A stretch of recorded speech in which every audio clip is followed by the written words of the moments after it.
Hello, everyone. Welcome to another episode of the Space Road podcast.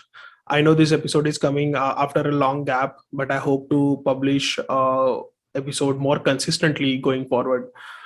Today, we have Vikrant Mansera with us. Vikrant is an engineer and he has masters in finance. He has been involved in the crypto ecosystem since 2016. He started investing in 2016 and has been working full time since 2018 with several different companies. One of those companies was India's big cryptocurrency exchange called CoinDCX. I'm sure people listening or watching must have heard about it. And we talked about how his personal investment journey has evolved over the years, how crypto ecosystem has evolved over the years, what why Bitcoin matters and why Ethereum matters and how they are different from each other. And we also talked about the decentralized finance ecosystem, NFT ecosystem, ICOs, and much more. I hope you enjoy this conversation, and let's get started.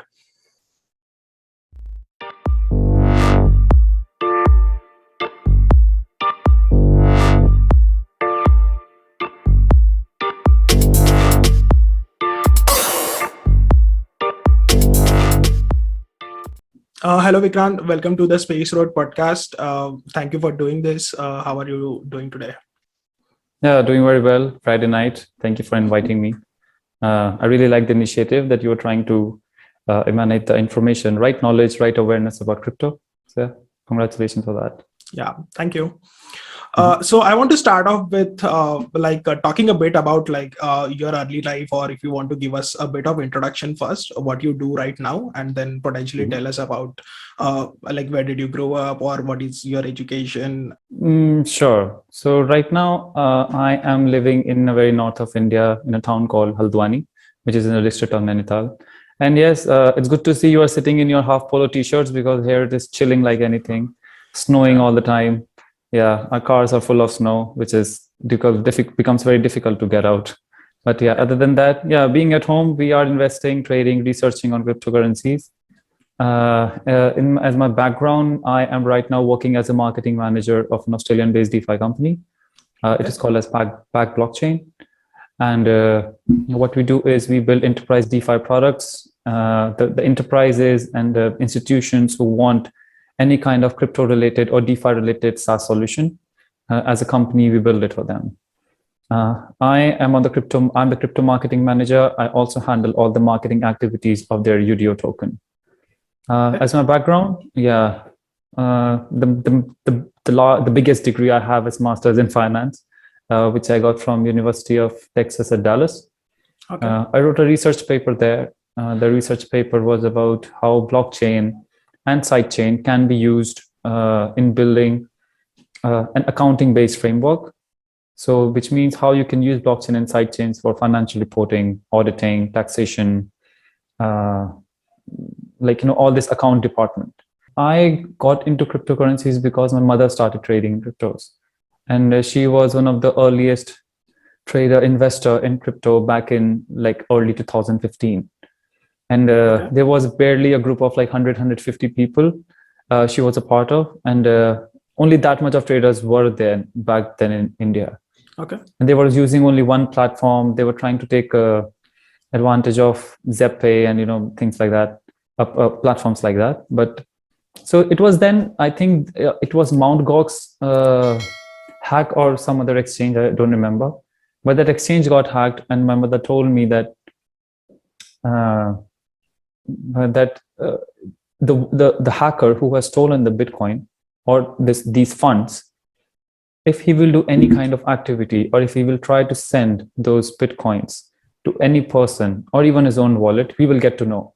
Mm-hmm. I'm like, how can someone get to know? It is just, if it's a currency or it's an asset, it should be replaceable. It should be exchangeable, transferable without anyone knowing it. Right. So this was the first time she told me about she just said it in a very frank manner कि blockchain पे पता चल जाता है. I didn't know what blockchain is Yeah, I back mean, this then. is very like unique. I mean, sorry to cut you off, but this is very unique. People usually discover Bitcoin on their own or on the internet Hmm. looking for something else. In your case, Yeah, you are saying exactly. that your mother was trading and then you came to Hmm. know about it from her. Hmm. Yeah. Yeah, she was very early investor. She was very early investor in Ethereum, I remember. She also invested in many, she invested a good amount of money in many projects back then, which by now have failed miserably. If they would have been successful, I would also be in a whale. But yeah, Yeah. other than that, yeah. But yeah, it was a fun experience. And other than that, she told me about this thing that this kind of financial transparency and trackability is possible using blockchain. And I got completely like hooked that how is it possible that a technology like this, which is maintaining data, it's everything is there. Even a single activity happens on that data, you can just know it. Yeah. I was at that point of time, I was in a transition from my engineering to finance. My bachelor's was in electronics and communication, but honestly, I didn't know anything about electronics. I barely passed Okay. in my BTech. Yeah, Yeah, but that's yeah, like that's how it is for like most of us, I would say. most of the engineers, right? Yeah. Yeah, yeah. So yeah, after engineering, we decide, we get to know what actually are we made for. And I started preparing for CFA. I completed my level 1. I dropped from my level 2 because again, it didn't have any cryptos in it. And also, uh, I mean, my research in this accounting section started. So why I started again in this accounting side of things was, even in our finance course, we were studying all sorts of financial frauds and accounting frauds happening. And one common mistake I personally saw in all of these accounting frauds was that, okay, there is this one company who is showing their financial statements inflated, right? They are putting numbers which are beyond their performance. And why? Because they want to keep their stakeholders or shareholders happy. And they are putting fake numbers inside it. And that's exactly where uh, the starting of any financial scam is happening. Take any example, even Elrond's case, and there are like many examples in which billions True. of dollars have been frauded. And why it was happening? Because a company behind closed doors was making these financial statements, and nobody know what they are writing. There are auditors coming later who are uh, scanning their documents, scanning the entire financial activities, operational activities, and trying to match their financial statements with everything. They are not able to find any kind of glitches or discrepancies because the companies are displaying it, right? So they're all going out. Again, frauds like them are happening. But that was the first time I saw that, like blockchain technology, if we can build a mutually shared ledger, like if there are two companies who are transacting between each other, we can have a ledger, a shared ledger, which is shared between both the companies. So if the company has to conduct fraud, all the companies who it is involved with has to be a part of that fraud. So technically, on your financial statements, we are bringing more eyes. We are bringing more permissioned transparency. And most importantly, we are building an accounting framework which is driven by smart contracts. So by smart contracts means there won't be an individual human who will be making these financial entries. A major part of these entries will be done by smart contracts.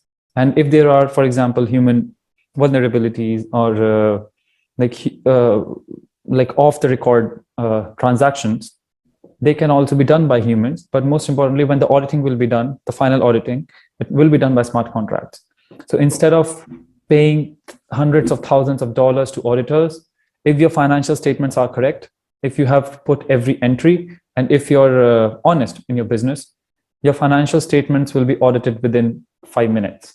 So that was like the moment for you, like, yeah, this is the solution to all these financial frauds, or like solving it at the core of it. I mean, yeah, only using blockchain. Yeah. Yeah. So is that, I mean, was that the moment you really thought about, like, yes, this is what I want to do, and this is what I want to Yeah. study, and go for it? So how did you go about it? Like, I mean, Yeah. Yeah. So I was looking for a job in US back then. And I remember, like, again, it's the time is late, very early 2018, like first quarter of 2018, and there are very few startups in US who are very successful uh, in crypto space. Two biggest ones were obviously CoinDesk and Coinbase, right? And I was looking for a job. I was being in the finance major, I was getting a job as a business analyst, financial analyst, etc., in cities like San Diego. But I didn't want to go in it because, again, I wanted crypto and only crypto or blockchain. So I joined a London-based company. It is still called as Novum Insights. We had a database of around 9 to 10,000 blockchain companies.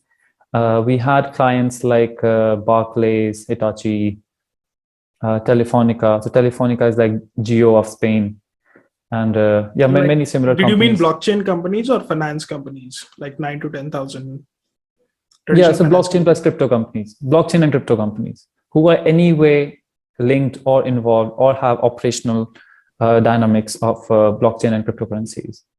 Okay. Yeah, So, yeah.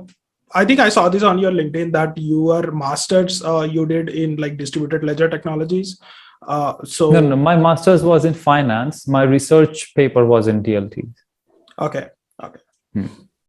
So, so that was before, like, I mean, before joining masters, you knew that you wanted to study blockchain or do research in like blockchain only, or it was like during the masters you figured out that. So I'm just trying to figure out the timeline of your mother telling you about this. Sure. Yeah, was it before you started Yeah. doing your masters, or like you had the realization and then you went for masters and I want to do this?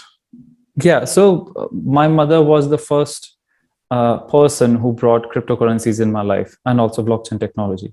Like, she's the person where it all started back in late 2015. And my master's was between 2016, fall 2016 to May 2018. Yeah. And this was when I did all the blockchain and all this research. And from May 2018, I joined this London-based company. Okay. And we used to do very extensive, very in-depth research. We used to publish reports for, again, these big clients. They wanted to know, I mean, again, this is the time blockchain is getting buzz. I remember there was a startup.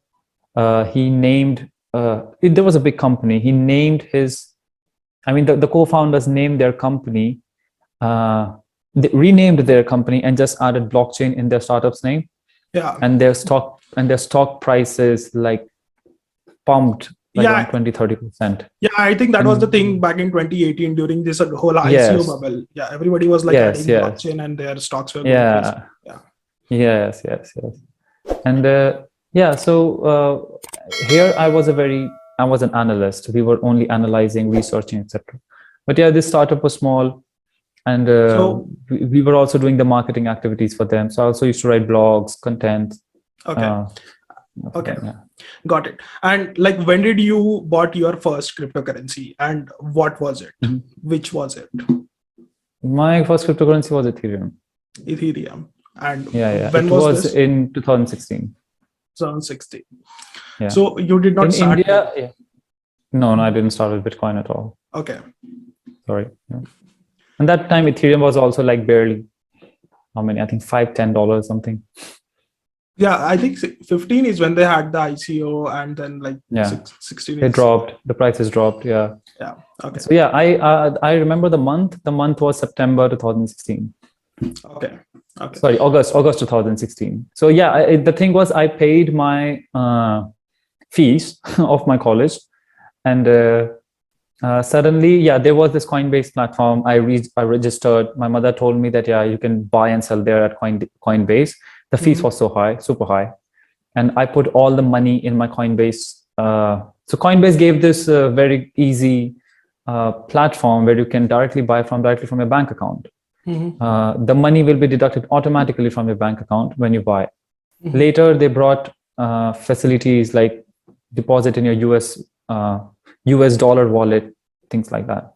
Yeah. But at that time, it was a very basic platform, and they had barely, like, I think 5 cryptocurrencies: Bitcoin, Ethereum, Bitcoin Cash, Litecoin, and I think one more. Just these, not more than that. So if I want to. Like, what was your reasoning of choosing like Ethereum over Bitcoin? Like back in the day, Bitcoin was like, I mean, I'm sure the price of Bitcoin was much more than what it was for Mhm. Ethereum. So only price was the concern, or price was the Yes. deciding point that you decided to buy Ethereum over Yeah. Bitcoin, or or you were like thinking about this whole smart contract functionality and how it Mhm. can, how it has the potential to change a lot of things. And like, Yeah. I mean, only price was the concern. I mean, as you said, yes, or No, no, you're thinking no. about other things as well. Yeah. So the thing was, again, my mother was holding a few, like not a few, like a portion of a Bitcoin. Mm-hmm. I remember I saved like around $1,200 from my fees to so that, you know, and those $1,200 were in my bank account to like uh, to for all the food and living Your own expenses for four expenses. months for own expenses. So I was just thinking that so Bitcoin was at around $1,540 something, Mm-hmm. something like that, and I was like, man, I wish I had like $340 more. I will have one whole Bitcoin. And Yeah. but then there was this Ethereum, and I saw that yeah, Ethereum is cheap, we can buy, but I don't know what Ethereum is from its in-depth knowledge. Mm-hmm. I studied about Ethereum, and yeah, I saw that what the only first thing which I was attracted by Ethereum was the automation it was bringing, Mm-hmm. and that in itself was the future for me. I didn't know that Ethereum will be able to, you know, bring these many companies on it. The only part I was attracted was that yeah, there is a smart contract which can help building bringing automation. So till now we were having transparency, we were having the immutability, you know, all decentralization, all sorts of these qualities in the blockchain. And now with Ethereum, with a thing like smart contract, we can have automation. We can have a whole company which can be built uh, just using the smart contracts. And the concept of DAO and everything was very new back then. Ethereum was about to have its first this DAO hack back then. Yeah. So it's then, yeah. So I thought 2016. of yeah. I bought Ethereum, and yeah, the hard fork also happened. I was also part of that hard fork Okay. Okay. when ETC were given to us, and and Ethereum was like swapped. Yeah. Yeah. How your investment, I mean, we will definitely talk about the work professionally that you have been doing, like Mhm. with the London based company. I forgot the name of it. And then Mhm. your further endeavors, like with DCX and what you're doing right now. But how your Yeah. personal journey has evolved, like from 2016 to today, Mhm. personal investing journey, if you want to talk a bit about it. Sure. So I think as a personal investment journey, we have learned a lot in these crypto markets, and definitely, you know, now our shells have become so thick, so strong that especially the people who have seen the bear market of after ICO bubble, Mm-hmm. like three years of bear market is not a small amount. It's huge. Whole of 2018, 19, and almost all of 2020. Mm-hmm. So yeah, so I think those 3 years taught us a lot of things. Nobody expected Bitcoin to come back, start showing some good returns. I remember I sold my some of my Ethereum, some of my I think I sold potentially almost all of my Ethereum. I bought a few Litecoins. Mm-hmm. Bitcoin crash was crashing like very badly, and I was only left with a few Ethereum, few Litecoins, and a few uh, ETC, Ethereum Classic. Okay. I So had a you, very small investment in Cardano, and Cardano was very at a very small amount back then. yeah. Yeah, So you still did not buy Bitcoin by this time, like I 18, have bought 19. Bitcoin. Yeah, I have bought Bitcoin. So I developed a strategy where, so this is the thing. I mean, people trade or invest seeing US dollars. I invest seeing Bitcoin. So just tell me what is the relative price of of a cryptocurrency in Satoshis or in related to Bitcoin. So majority of the new investors, their goal is to accumulate more and more cryptocurrencies and also the returns in USD. Mhm. I see the returns in BTC. So you tell me what is my portfolio going to be in Bitcoins? So is it like Yeah. you trade these other cryptocurrencies and you book profits in Bitcoin and you like Yes. hold it for the long term, or uh, yeah. Yeah. So the final goal is to accumulate more and more Bitcoin. So Okay. you invest, you take profits, and in the end, you come back to Bitcoin.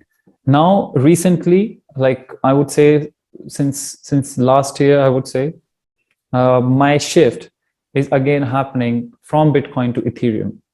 So to Mhm. gather more and more Ethereum. Okay.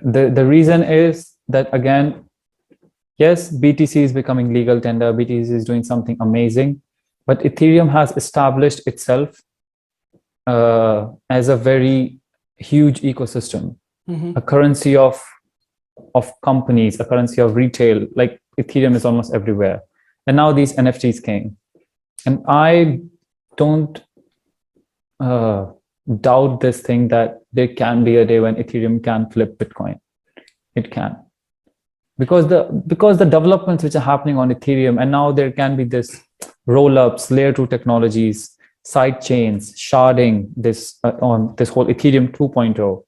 So yeah, there are lots of things happening on Ethereum, but Bitcoin is static. Yeah, I agree to some extent. I am Mhm. not sold on Ethereum flipping Bitcoin. At least Mhm. right now, I'm not sold on that. Yes, I agree that Ethereum has created their own ecosystem. There are like these many companies building on Ethereum, and they have Mhm. suddenly have a lot more functionality than what Bitcoin has. And people are able to do like a lot of things like decentralized finance, then like crowdfunding. Same thing happened with NFTs last year. We still see that to be continuing this year, even though the market is down for like 3 months. NFTs are still picking up. I Mhm. totally like agree on that ecosystem that Ethereum has created. It has the potential, but like my challenge is like I guess like everyone knows, if you want to transact on chain on Ethereum, like the fees are like bonkers. So how do you uh, and the promise of blockchain technology is to like involve the unbanked people or have everybody Mhm. access to the banking ecosystem. Better banking system, like for people who already have banking ecosystem, they can have a better like outlet. But for people who do Mhm. not even have banking system, uh, the promise is to involve them as well. So how do you do that with these kind of fees? Of course, I mean, there are Yeah, solutions, there are it's side not chains, possible. there are these scaling solutions, zk rollups, which are coming up, and that technology will keep innovating. I agree to that. But Mhm. yeah, I am more sold on like Bitcoin is the reserve currency for the crypto ecosystem and the Yeah. financial infrastructure overall. So Yeah, my problem with Bitcoin is, again, if we want Bitcoin adoption to happen, and if Bitcoin will continue to create only one block in 8 minutes, so that is going to really take the scalability and obviously the demand away from it. Right. So this is the first point. Obviously, right now, Ethereum is very far away from Bitcoin when it comes to market capitalization. Bitcoin has many times like touched $1 trillion worth of valuation, which is huge. But the point is that yes, as Bitcoin's adoption will also happen, it will continue to happen. The countries, these especially the countries which are suffering very badly in their economies, they are starting to bring Bitcoin as the legal tenders. So yeah, adoption is happening. These governments, these countries buying Bitcoins, these whales continue to accumulate Bitcoin, and it is shifting towards a very centralized nature, right? But again, there's a big but. Now this adoption of Bitcoin has happened. It is going to flatten the curve very very quick. But now when it comes to Ethereum, right now what the current state of Ethereum is, it will not match Bitcoin. But as we see that the innovation which is happening, and that's the only part. I mean, after even Bitcoin flattening, Ethereum will continue to grow. And that is exactly when this flipping will happen. And I don't see this thing right now like happening in like next 5-6 years. It is going to take at least 10-15 years. It is going to be a very slow, gradual process, step by Yeah, in the step long process. term, Yeah, there is very long term. yeah, in the super long term, there is the possibility of that happening. But Mhm. again, by that time, like you don't know what sort of new innovation will come in and where the Yeah, people will move. Like even today, since Ethereum it costs so much to transact on Ethereum, we like 2021 has been the year of like Ethereum killers or other layer one Mhm. solutions. And we saw people moving to those platforms. A lot of people Yeah, yeah, moved to definitely. Binance Smart Chain, Avalanche, Solana, Solana, yeah, Phantom, yeah, everywhere. Uh, of course, I mean, why they are moving? Because like the fees are low there, and then they can do almost same things that they are doing on Ethereum. yeah, yeah. And of course, there is a question of these other platforms surviving or not surviving as well as we Mhm. go into the future. But like right now, like I want to believe that we are not seeing flippening anytime soon. Definitely And not anytime soon. Definitely not anytime soon. and The only, yeah, yeah, good. yeah, yeah. The only thing with Ethereum is, I mean, again, we are so the very simple thing. Tokenization is not possible with Bitcoin, right? These real world assets, which are again huge in nature, they are not able to come on Bitcoin. Any kind of contact, especially the DeFi space. Yes, Bitcoin is also a part of DeFi space. Why? Because again, Bitcoin is, you can use Bitcoin for payments, you can use for transacting everything, etc. But the largest part of DeFi is again covered by Ethereum, where we are seeing automated DeFi protocols like Uniswap, like Aave, Compound, etc. They're coming, and now there are two types of things again, and it becomes a very interesting topic, and it has been in the last 2 years. So we talk about banking the unbanked population, like how we take these services to this unbanked population and give them a medium just via their phones, that yes, they can also enjoy banking services, possibly maybe without going through heavy infrastructures, documentations, everything, etc. You just have an app, you have a wallet, you connect on it, and you go. You start transacting, you start giving loans, taking loans, etc. Everything. But now the second narrative, which is says, how do we unbank the banked population? Why? How? Because again, if a product like this, if an automated product like this, which are being built on Ethereum, especially the DAOs, are possible, there will be a gradual shift again from the centralized structures to decentralized structures, right? Because the DAOs will be an organization in itself, where again you don't have to rely on again centralized structures, documentations, and everything. Connect the wallet and begin. Right now, you're Yeah, getting but that unbanked. I Mhm. totally, I mean, I totally agree on those narratives. But what will make the difference, I think, is like a better user experience and Yeah, like the it cannot be Ethereum if if it is costing you like $50 to make every transaction. yeah. That's the point. That's the point. I So mean, yeah, I mean, so of course, these other like layer two scaling solutions will certainly help there, like Mhm. Polygon or like other roll up solutions. And these other potential chains will also it help there, but like the user experience has to be improved. Like I mean, I think that is one of the fundamental Definitely. block like bottleneck in crypto ecosystem right now. No, Even no, it is yeah, for people who are involved in crypto, like it is difficult, I would say. Not, but yeah, I mean, you can say difficult for people to like use multiple chains, use multiple wallets, and maintain those wallets, and like maintain your funds where you are putting in what protocol, and then you have to keep track of it. And so like the ecosystem is like, I mean, the user experience is not at all good. So when that improves, then yes, we have those yeah, narratives yeah. of like banking the unbanked people and everything else. uh, Definitely, Ethereum has to reduce their fees. They don't have an alternative, because again, we are already seeing the DeFi activities which have, and as you also mentioned, people are migrating from Ethereum blockchain to Solana, Terra, Phantom, Polygon, not Yeah. Polygon, but Avalanche, etc. Right? Yeah. And And they give like fees in pennies, yeah, And and that is if how you it want should that be. level of, it has to be. So if Ethereum wants to compete with these killers, it has to be better than it. And I think they will build a solution. Eventually, they have to shift to proof of stake mechanism. They don't have a choice.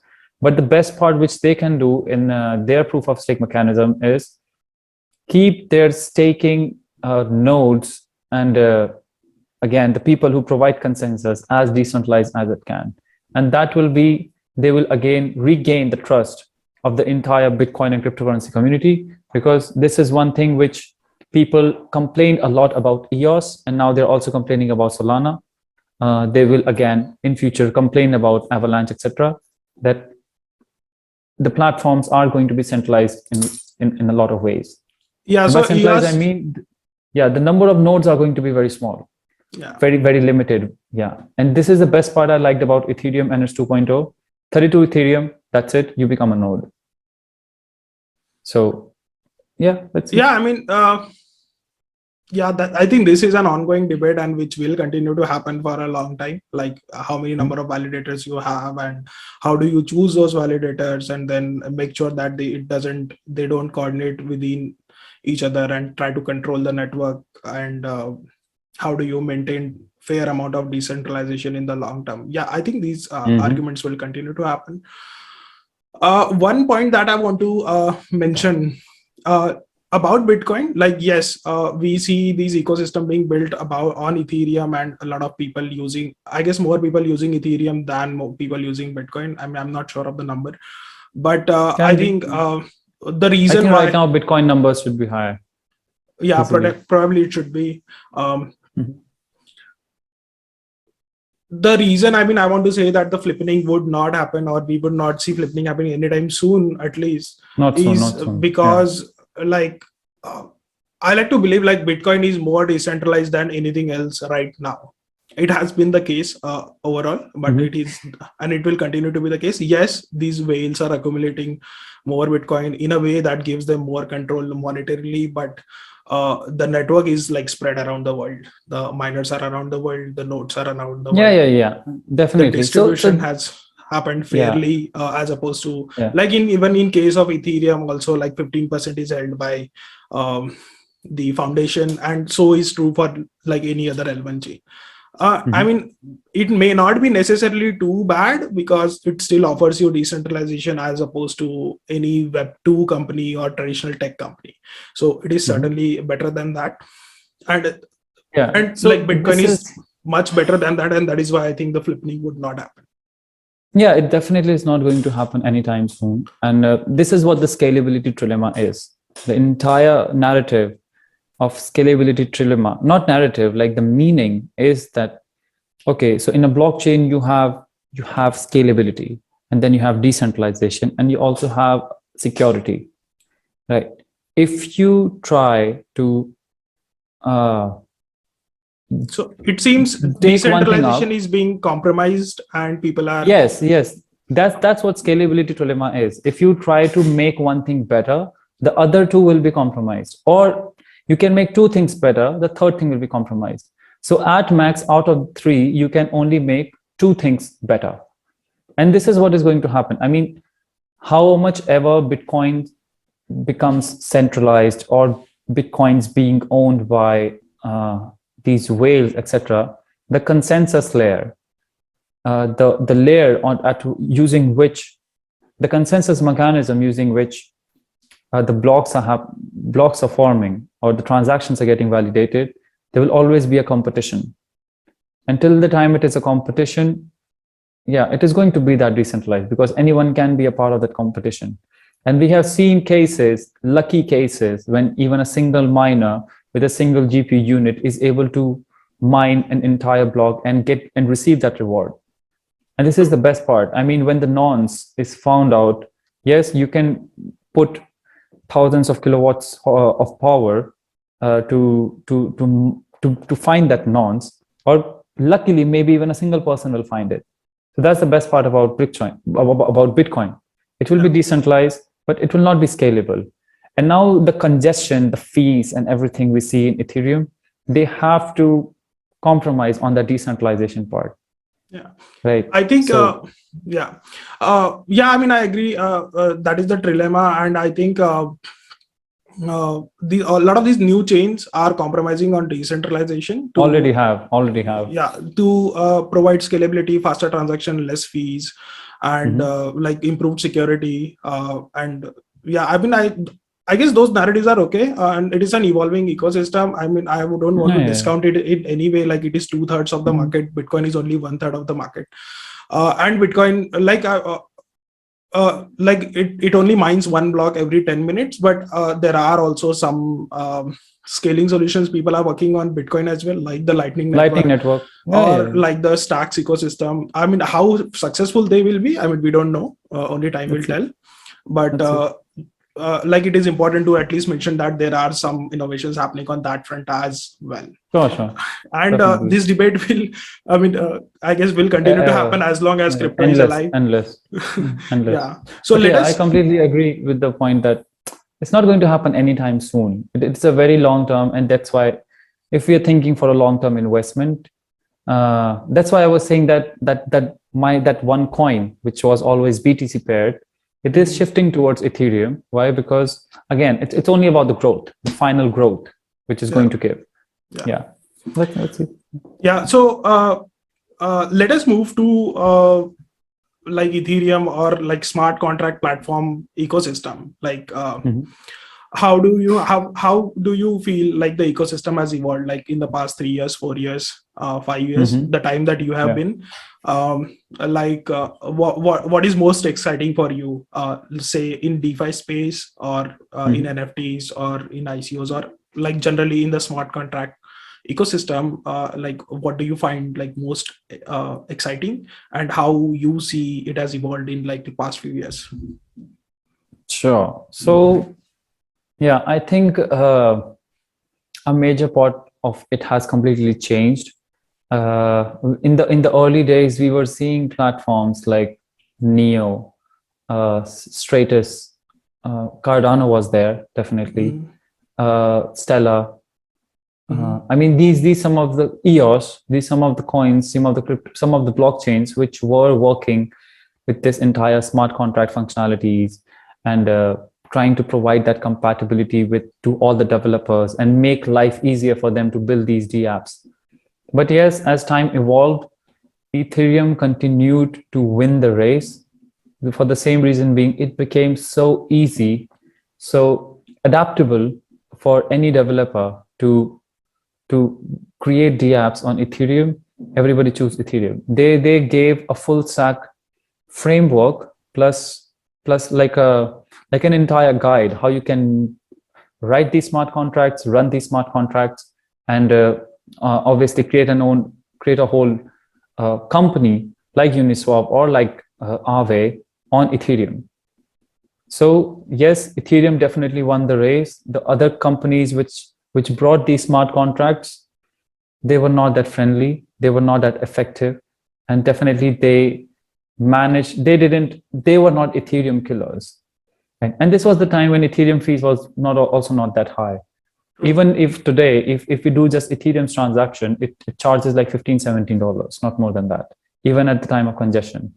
What is super expensive is Uniswap, because in Uniswap, there are two trades. So there is one trade in which your wallet, your token is being sent to Uniswap's wallet. The other trade is Uniswap's wallet coming back to yours. So there are two trades. And this is why this combined trade, the fees becomes very expensive.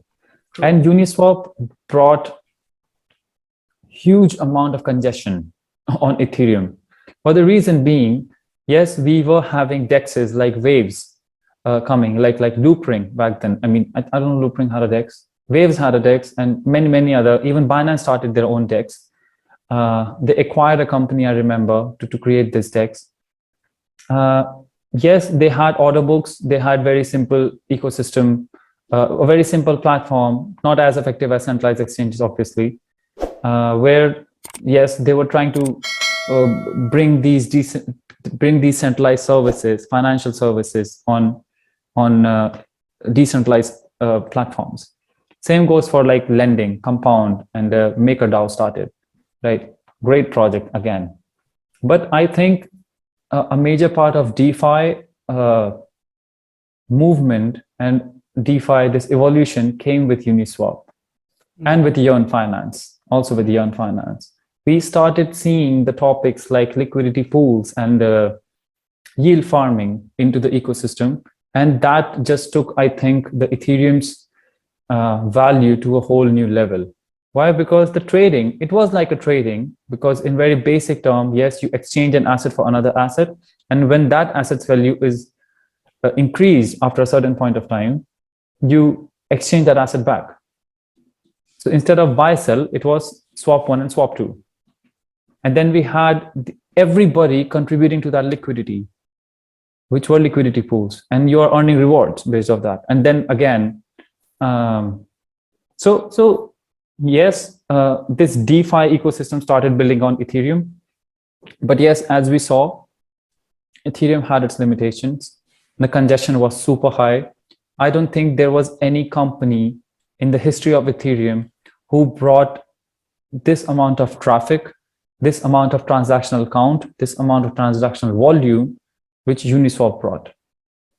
Oh. And that is the point when Ethereum, I mean, the fees escalated. Ethereum proposed many Ethereum improvement proposals to bring these fees down, to in some ways to incentivize the miners, or possibly take less incentivize the miners and more incentivize these companies, these developers who are building.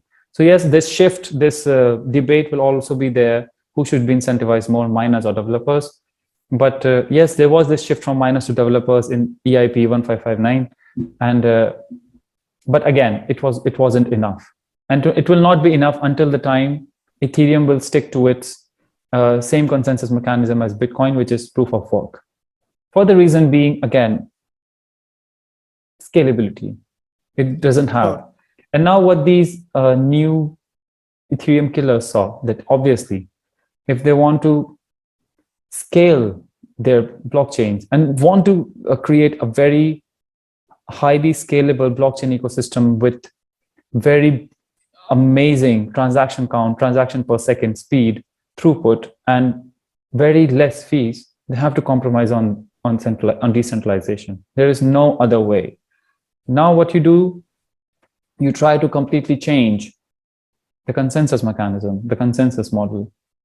Now, either you bring different variants of proof of stake, or maybe different variants of Byzantine fault tolerance.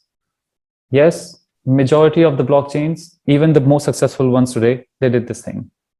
Whether it is Avalanche, Terra, Solana, Binance Smart Chain, Phantom, even now ICP is doing the same thing.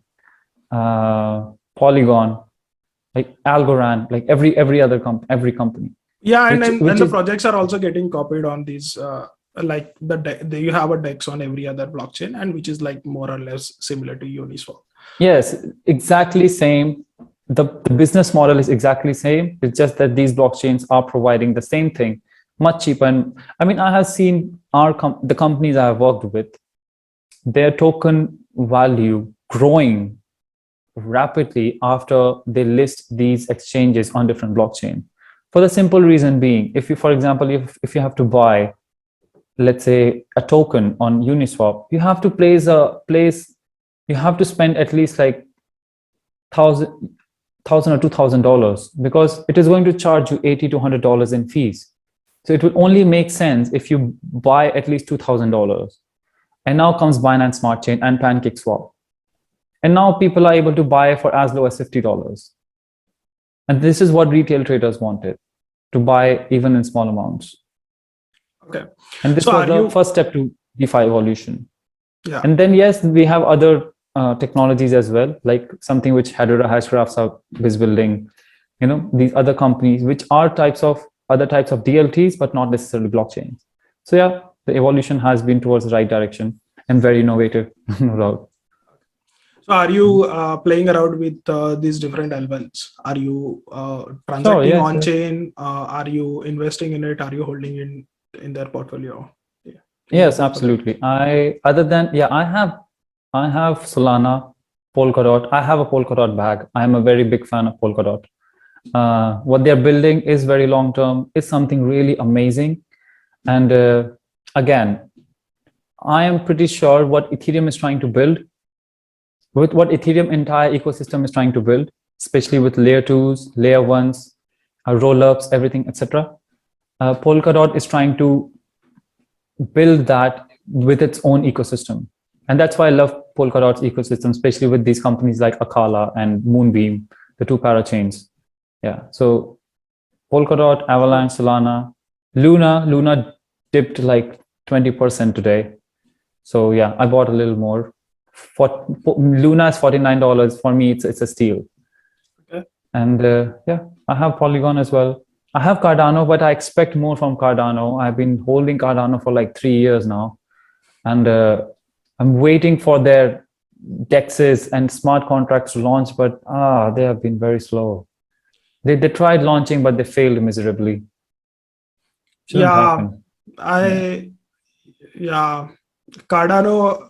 I think a lot of promises over the years, but nothing really is happening. Is what I feel. Yeah. I read their research papers. Their research papers are very informative. The UTXO model which they're trying to build.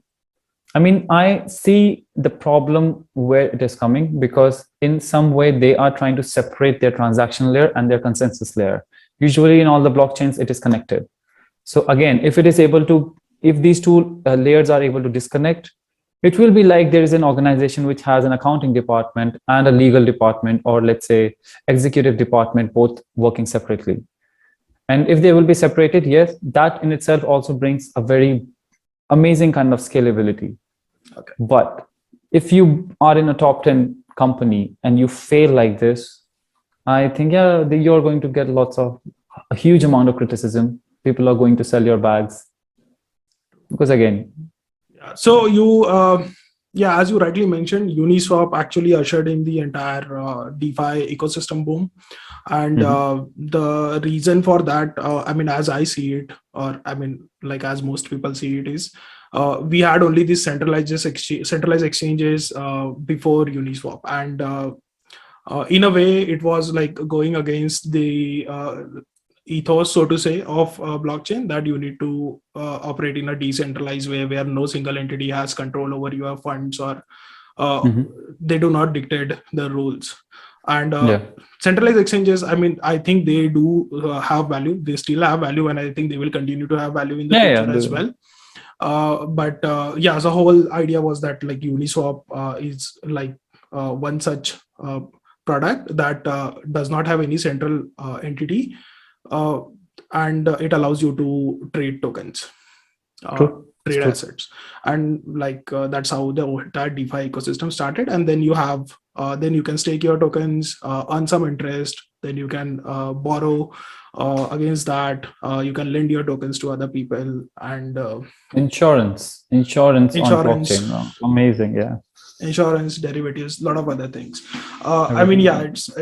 it's like crypto has different rabbit holes. Like that is one rabbit hole if you want to go deep into it. So let us quickly talk a bit about NFTs. I mean, how you see that has evolved, and yeah, I Yeah. mean, and how do you see it? Let's also talk about, I mean, how do you see it going forward as well? What has happened and what you see happening in the future, like short-term future, 1 year, Sure. 2 year? I think the NFT space is going to evolve magnificently. Magnificently. I mean, the reaction which especially NFT enthusiasts and new investors have shown, innovations have shown, blockchain companies, these big ecosystems have shown their interest towards NFTs. It's enormous.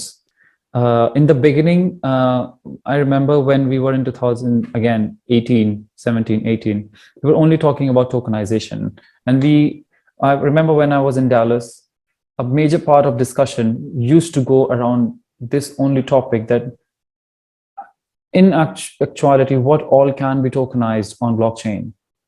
So what is the potential? And if it will be tokenized, what will be the tokenized asset called? Right. And at that point of time, yes, we were discussing things like gold, like tokenized gold or tokenized real estate, etc. And suddenly, yes, there were platforms who started. I was tracking these musical platforms like Audius and many more, who were trying to, keep this royalty distribution mechanism in the music industry very fair and very attractive for the artist, right? And now then the news start coming. Yes, the music can be converted to NFTs.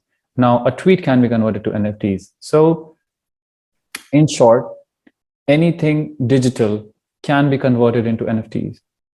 Anything digital. That means even if like you and me are talking right now, we take a snapshot or possibly the entire video, we can make this an asset, right? Now, since it becomes an asset and it becomes a token, its value will be dependent only upon its demand. What we see with the most viral, most popular projects, especially in the NFT space, like let's see the collections on OpenSea, like BAYC, like Bored Apes, Mutated Apes, Cypherpunk, Akura, etc. I mean, there are so many now. Why are they getting famous? Because yes, they are getting viral, the demand is increasing, and now people have started seeing even those images as assets. People who bought those Bored Ape images, let's say 1 year ago, they bought it at a very cheap rate. And now these collections have floor prices. And since just because the demand is increasing, even people like Neymar and Eminem is putting these Bored Ape images on their display pictures on Twitter, right? The floor prices of these collections are going to increase. So technically for you, yes, it is also becoming a wealth generation mechanism, a wealth generation opportunity. So yes, this is just the starting that yes, we have explored NFTs in the digital art space. And yes, we are able to either use NFTs for profile pictures or our characters in metaverses, in play-to-earn games, anything. We are seeing yachts being sold as an NFT. And it's not even a real yacht, it's a yacht in metaverse. We are seeing lands being sold. So now, right now, yes, we are kind of exploring only like how this digital, the virtual, can be converted into an asset, into a token, and possibly be of a value in future. But I think, again, the next step of the future will be how we connect the physical to the virtual. And that will be, again, where NFTs will come into place.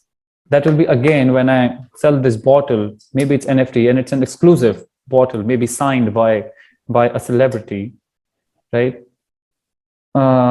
Whoever will hold the NFT of this token will be the actual owner of this bottle. Yeah. Right? So and basically, this is just an example. Yeah. Yeah. So basically, yeah, theoretically anything can be NFT and anybody can create it since it's an open system. And yes. The only, I mean, but it's not like if you create anything that anything will have a value. You have to have some value accruing mechanism so that people would actually be buying it. And with this only if the demand will be there, then it will have value. Yeah. Otherwise, it doesn't have any value. The demand has to be there. Yeah. And that demand is being created, like in case of collections, that demand has been created by creating a community, which is like very exclusive community, and you get access to certain things. You get access to certain gatherings or events, say for example, features, certain events or so basically community is the value that is the community value is why you are paying money for that NFT. So community is the value why you're paying money for anything in cryptocurrency. Yeah. Even if it's a cryptocurrency, even if it's a platform, smart contract platform tokens, even if it is a meme coin, and even if it is an NFT, it's all dependent upon the community. The wider, the larger the community you have, the more its value will be. Yeah, true. And the next iteration is like happening with like people building their own metaverses, like with Decentraland and Sandbox, and buying virtual Mhm. land there, so that you can potentially create some sort of I don't know, some sort of experience on top of that land. And when That's right. people are like exploring those metaverses, playing games, you can do your own branding, or you can do your own events in it. So the whole idea of metaverse is that we will continue to spend more and more time in the digital world than we do in the physical world, which is That's right. already the That's right. case up to an extent. I mean, I would Yeah, argue that it is more important today to spend your time in the digital world than in the physical world. they do. They do. Yeah, yeah. In Mm. not in all cases, like in some cases.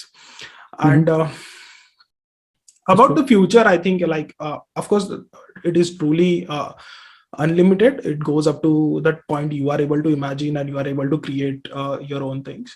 But I Yeah, yeah, think yeah. NFTs in gaming, but in like in the short term, like 1 year or 2 year or so, I think more NFTs we can see in gaming, and in like in Mm. music industry, or entertainment industry, so to say, like music, creative art, like digital art, Yeah, yeah. not only in the image form, but like videos, or uh, GIFs. those type of things, gifs and Yes, memes and definitely. everything. Yeah, it is going to continue expanding. And as I mentioned, anything digital can be an NFT. Doesn't have to be an image. It can be Quentin Tarantino's movie scene. It can be a sneaker, which these Nike is releasing on metaverses with partnerships with big basketball players like Steph Curry. So it can be anything. So we already see, and that's the part of the adoption. Again, Adidas and Nike already coming, Samsung, Australian Open coming to metaverses and these NFT space. So we see this adoption, and definitely, uh, especially the sports, these merchandises, these companies which are very marketing heavily focused, right? Very marketing focused. They are going to take the advantage of this thing, something amazing. Okay, so yeah, I mean, I think that's a good segue into the next thing that I want to talk about briefly. Is about marketing of these different crypto projects. Like, since you are Mm-hmm. like working in the space, in the same vertical, um, like Bitcoin has no marketing team, or Bitcoin does Doesn't no need paid doesn't need marketing. any. Yeah, Yeah, it doesn't never need need. anything. And so doesn't Ethereum, also up to an extent. Yeah, doesn't uh, need anything. but these new protocols or new projects are like, I guess I'm okay with like some marketing, but it doesn't have to be like, I get pissed off when there is like too much advertisement about any particular project. I mean, I don't want to see it all the time on all different platforms. And like, They do want to you show really? you.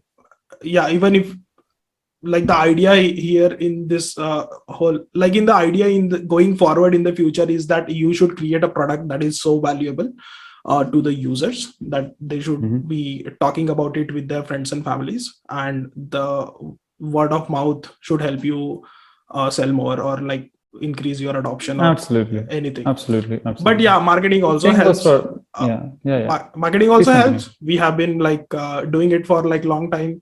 I think like that also has some value. It has to happen, but I mean, it doesn't have to be like too much. So what is your view on like crypto marketing overall? And Mm-hmm.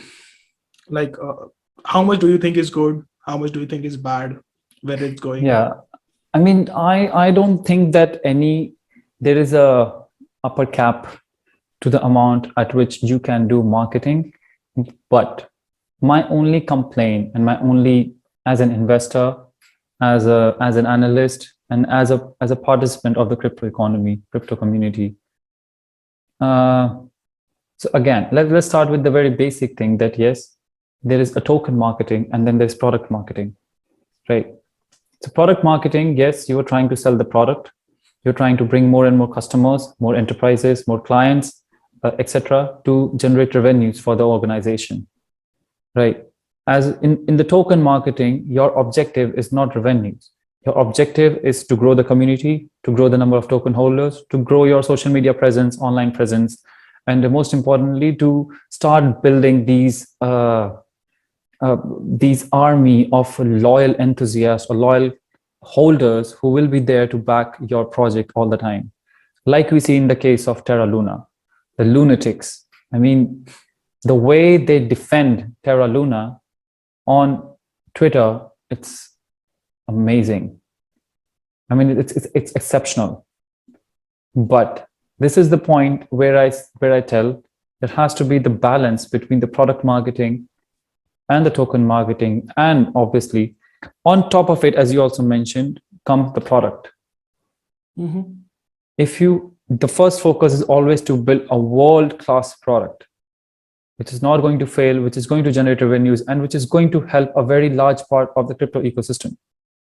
Like, let's see, you create a blockchain like this, like Avalanche, like Solana, like Terra, who are starting to have billions of dollars locked in their smart contracts, right? And obviously they have built something amazing. That's why people are building more platforms, more DeFi companies, D-apps, etc. on these blockchains, right? So obviously the first focus is build an exceptional and exciting and very efficient product. But now you go towards marketing.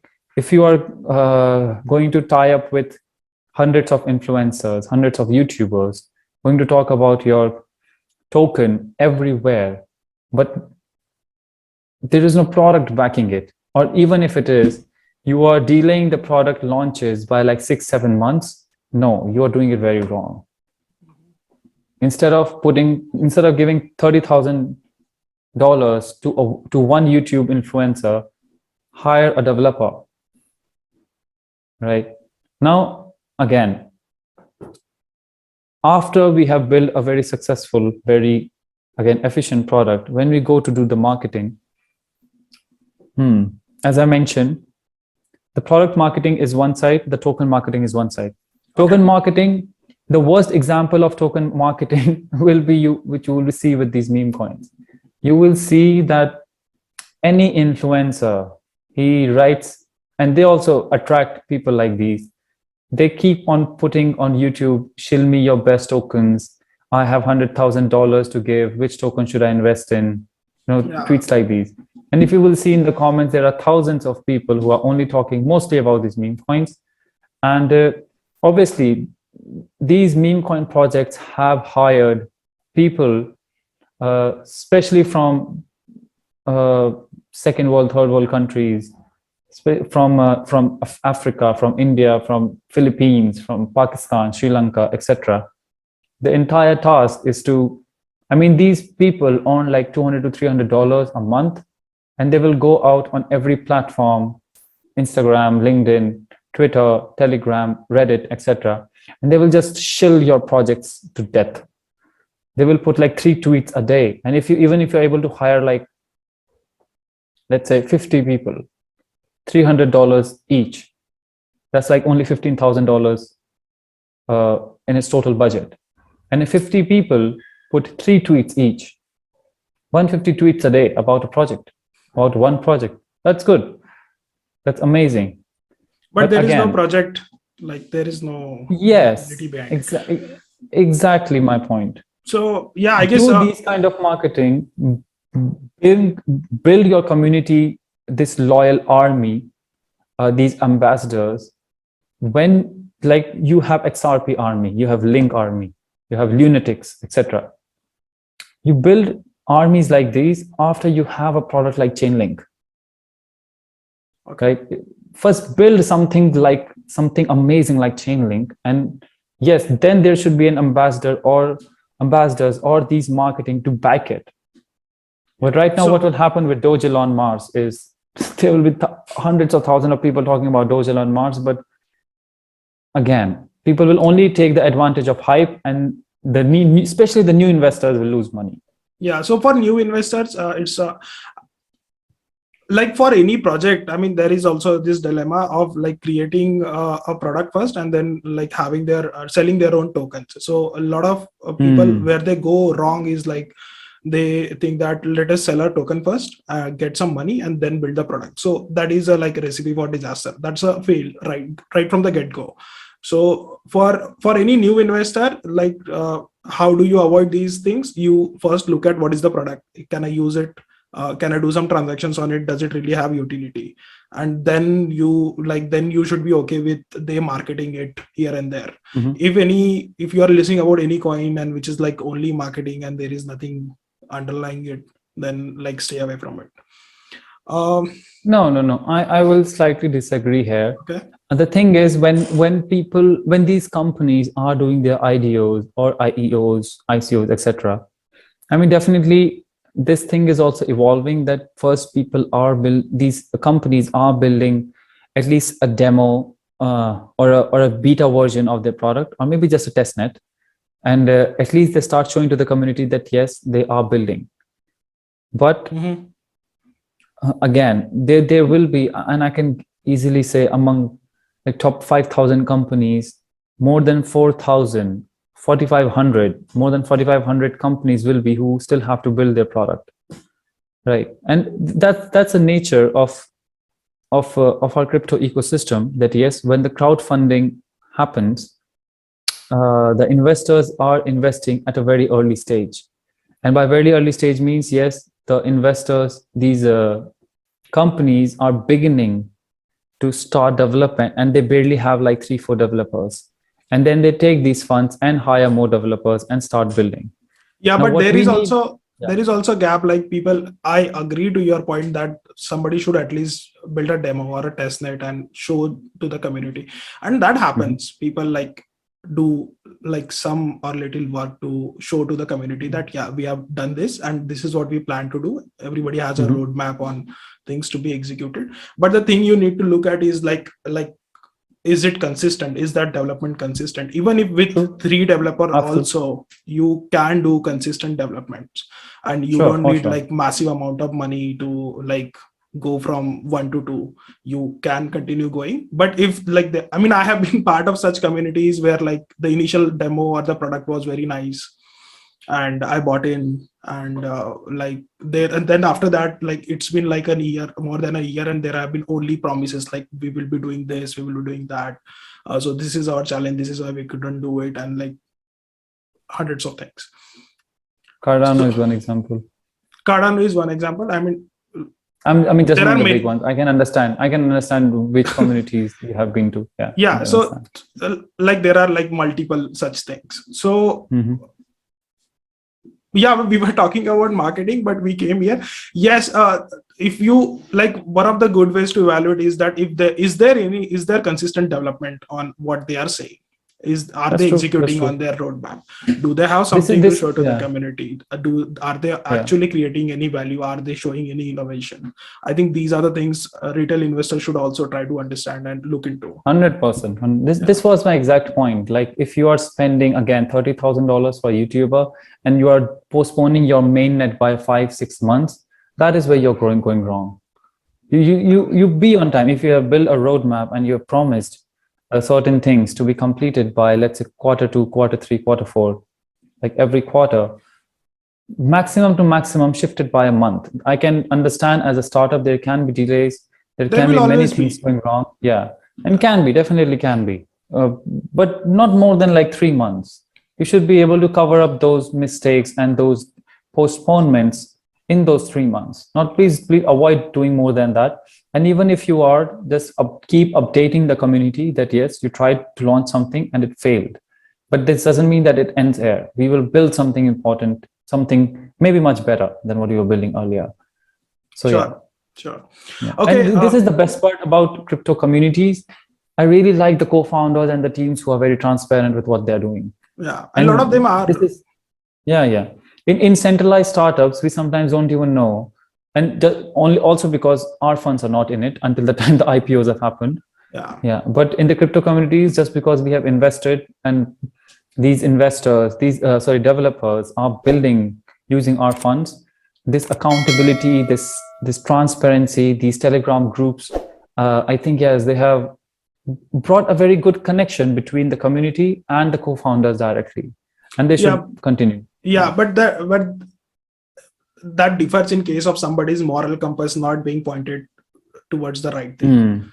Yeah, So that's true. that is where it makes the difference. Yeah. So Don't rug whoever, pull. Yeah, don't rug pull. yeah, so whoever is like have made it big enough, I mean, I would say that among the people who have already made big enough also has I mean, not right direction, moral compass up to some extent. But yeah, it's a liberating thing, I would say. Like if you are like being involved, you are involving community and building some new projects. This is so new, I mean, we have not seen anything like this before. So uh, yeah. Yeah. So yeah, I think we are I guess I talked like almost what I wanted to cover, like in general. Sure. And if we can like spend few minutes on if you want to share some resources for people who are getting involved in the ecosystem, they are investing their own money, they want to learn more, like where like what do you suggest them to go, where should we direct them? Yeah. For the new investors, the very first thing I would really like to say is that please research. I mean, the saddest part I will say I see is the nature and with which people start investing in cryptocurrencies. So there will be a day they will think that yes, let's invest in cryptocurrencies, and they will ask their friends who know a thing or two about cryptos, or maybe they will ask their friends what they have invested in, and they will start buying those tokens. This is definitely not the direction with which you should start. And that's what people do at the start. Almost Yeah, everybody. yes. And this is why we are getting like 20 messages saying, can we buy Shiba? Right? Yeah. I mean, please, no, don't start it this way. Please start understanding at least the basics of what blockchain is, what cryptocurrencies are, and most importantly, how these cryptocurrencies differ from each other. Like, why is it that, very basic reasons, why is it that there are some currencies which are in top 500, or let's say not top 100, let's say there are some currencies which are in top 50. What are these currencies? What are they actually doing that they are in top 50? And then there are these 50 to 100, and then there are like after 100, after 200, etc. So why is it that there is a blockchain like Terra, which is in, let's say, top 15, and then there is a blockchain like, let's say, Cadena, it's in between 50 to 100, and then there is another blockchain like Flux, it is between 100 to 200. Why is there a difference? If there are three blockchains, the entire purpose of blockchain was, again, to either allow developers to build the app, or possibly do transaction, or create a distributed ledger, anything. Why is there a difference? So yes, there are some of these factors which they need to keep in mind. They need to research on the fundamentals. By fundamentals, I mean, yes, see who are building these tokens, who are building these projects, see the strength of their communities, and most importantly, please do a little bit of social listening. By social listening, I mean just see what the community talks. Whenever a project releases their announcements, their mainnets, or anything big or even small, just see how these big news are affecting their community's mindsets. The very basic thing which will help the new investors understand is how these big news, big events, etc., they impact them and also the community as an investor. I've always said this thing, that cryptocurrencies are very perception-based markets. And by perception-based, I mean, yes, you will not find financial statements and everything, like you find in the stock markets. But you need to understand the news, like what are these factors which can individually and collectively influence the psychology of an investor. If we will be able to understand these factors, the market will be very clearly visible to us. Yeah. So and just because, very true. That you need to like pay attention yourself, like in your individual capacity, like why one particular coin is doing well and why the other coin is not doing well, and that takes that takes time and effort. Definitely, it's a learning process. Yeah, it's a learning process, and I think I would say just consume content about as much as you different protocols, products. It can be like whatever suits you: books, newsletter, podcast, videos. Definitely. And yes, you made a good point of following like certain people across social media, like listen to what people are saying. That makes sense. So yeah, so that was my question. I mean, where do you? I mean, what resources you suggest? What newsletters? What Okay. podcast? Amongst the news channels, I like CoinDesk the best. CoinDesk and Decrypt. Okay. I really like them because the news on the platforms are very objective, and also because I know I'm in the marketing team, and the amount of money these two companies charge for a single news, it's quite a lot. So yeah, most of the news is organic there, and they produce very good analysis. I read blogs on CoinMonks, HackerNoon. Okay. I really like the book by Antonopoulos. He has a book called Mastering Bitcoin. I think it was my first Bitcoin book. Okay. Yeah, just a second. And yeah, it's available on GitHub for free. For anybody want to like read, its PDF version is available for free. Yeah. That's the best part. That the PDF version is, I mean, it's completely free, and he has many books like Antonopoulos. I have read his like Internet of Money. I have read. Internet of Money. Yes, Internet of Money is again very excellent book. Please read that book. Everybody should read that book. Other than that, yes, I follow the portfolio management app I use is CoinStarts. And the reason why I use CoinStarts is because CoinStarts, there are sections in CoinStarts where you can compile your portfolios, your investments, everything. And when you click on a coin, they compile all the company official announcements for you, and also the news or the mentions where a particular project has got in the crypto space. So at least the projects which you are tracking, you can be updated about what they're doing, etc. Next thing, yes, definitely follow their social media, Twitter, Telegram, and Reddit. I personally love Reddit when it comes to social listening. Again, because Twitter and Telegram is full of bots and sponsored content so badly. I mean, we know all kind of like contaminated content is being produced there. Reddit, I see Reddit where more objective discussions happen. And especially in some of the communities like Bitcoin itself, like Wall Street Bets, like the official subreddits of, let's say, Cardano or Polkadot, Terra, etc. These big ecosystems. Just go below their subreddits and see what the communities are talking about that particular project. That helps to understand a lot. Other than that, for the basics, yes, there are many good YouTubers who are producing very basic content. I personally like Coin Bureau.